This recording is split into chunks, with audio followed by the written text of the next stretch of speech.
Parte 7 Párrafo V Fundación de la Iglesia Cristiana. Deseaba salir de Jerusalén, pero aún me veo obligado a permanecer en ella, porque aquí quedan los legatarios de la nueva ley. Crucificado Jesús, sus apóstoles, un tanto asustados y un tanto prejuiciados por el amor de la tierra donde tenían seres queridos, anduvieron desconcertados y temerosos por la horrorosa muerte de su Maestro.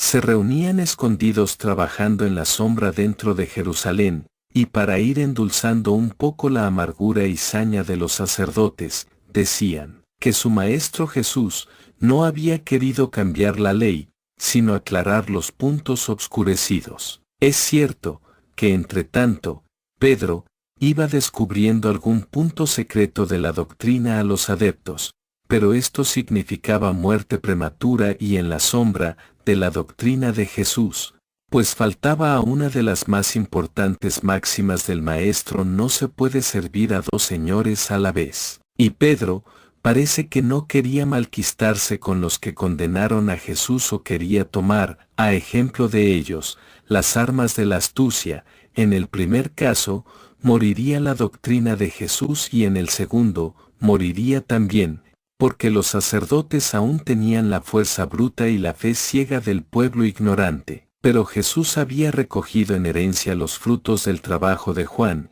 y como fue duro consigo mismo, sus discípulos eran duros también como el Maestro en las adversidades, y uno de los discípulos de Juan, que se juntaba con los de Jesús, no pudiendo ya soportar en su ardiente sangre griega la inercia mortal de Pedro y sus compañeros, salió rompiendo el fuego y en plazas y calles atacó a los escribas y fariseos y declaró que Jesús y Juan habían venido a renovar la ley de Moisés y a derribar a los sacerdotes prevaricadores. El pueblo de la fe ciega, obedeciendo órdenes de los sacerdotes, apedrean a Esteban, que a imitación de Jesús pide a Dios en su agonía, y aquella oración conmueve y hace recordar a Saulo que él sabía aquellas doctrinas, a pesar de no haber visto ni oído a Jesús ni sus apóstoles. Saulo era como un jefe de policía del Sanedrín, y porque como comerciante que era,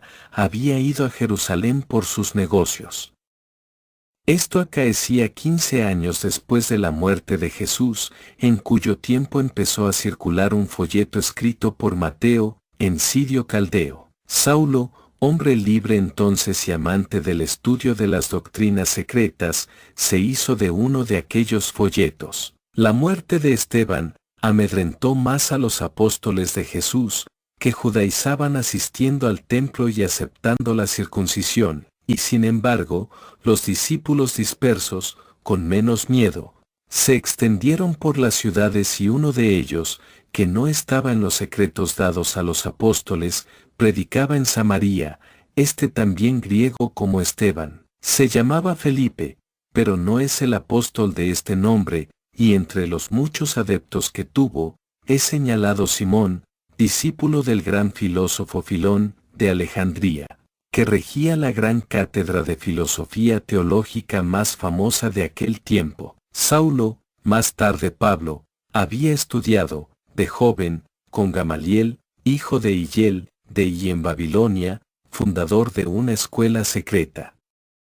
Saulo aprendió allí los secretos de la doctrina Veda que han llamado no sé por qué del Cristo. Saulo, ya en esa escuela, ya en sus continuados viajes comerciales, se ilustró en conocimientos y doctrinas públicas y privadas. Pero hay un punto muy interesante aquí, y es que, Saulo, estudiando con Gamaliel, tuvo de condiscípulo a mi compañero de tareas, al degollado Juan el Solitario, hoy Bautista, y hete aquí por qué.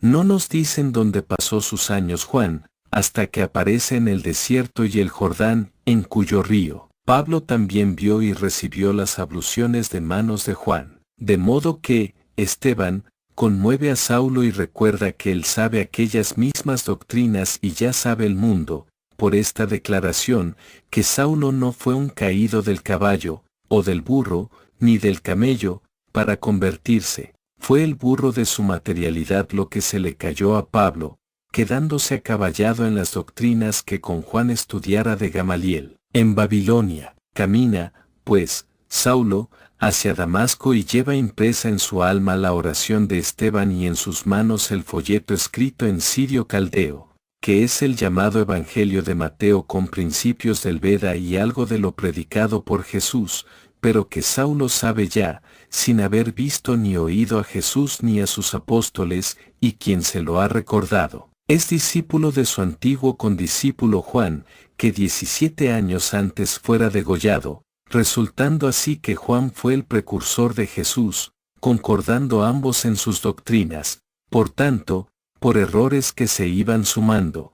El mismo Juan era precursor de la iglesia indebidamente llamada cristiana, que Pablo iba a fundar en Antioquía, con la base del bautismo de agua, en sustitución de la circuncisión judía. Efectivamente Saulo forma el propósito y toma como emblema el Cristo antiguo y sus doctrinas y como rito y señal el bautismo de agua o abluciones de la purificación y funda su iglesia en Antioquía, llamando cristianos a sus adeptos. En esto hago justicia, declarando que Pablo obedecía a la representación del Cristo de Jacob cuyo secreto Saulo no sabe, pero sabe que significa fuego sagrado en la religión fúlica y no es personal, y por lo tanto, este nombre es imaginario desde su principio como personalidad y a Jesús se lo ponen por irrisión y desprecio, pero en ello se cumple la profecía, y cumplida. Ese nombre debió pasar a la historia, con su verdadero sentido de peligro. Saulo, bien versado en las doctrinas secretas de Gamaliel, que no son otros secretos que los contenidos en el testamento de Abraham y de Jacob, comprende las parábolas que contenía el manuscrito en sirio caldeo que acopió cuando la muerte de Esteban y hace el propósito de explicarlo a todas las gentes, con lo cual, su iglesia fue la continuación del cristianismo de Aiteques, que ya hemos podido historiar.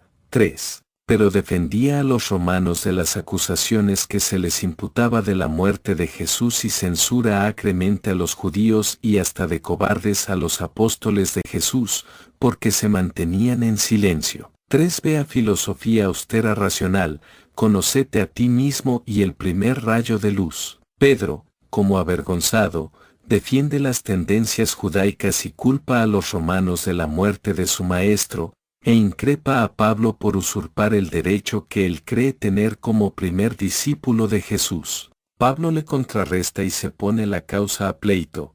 ¿Quién tendría razón?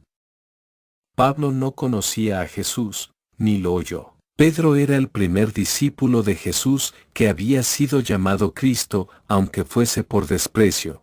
Tenía autoridad para increpar y aún impedir Pedro, a Pablo la fundación de la iglesia cristiana, habiendo pasado 14 años en el silencio después de la muerte de Jesús. Roma era el árbitro de las cuestiones de su imperio y allá fueron los contendientes, pero Roma exigió la presencia de Santiago, el hermano de Jesús.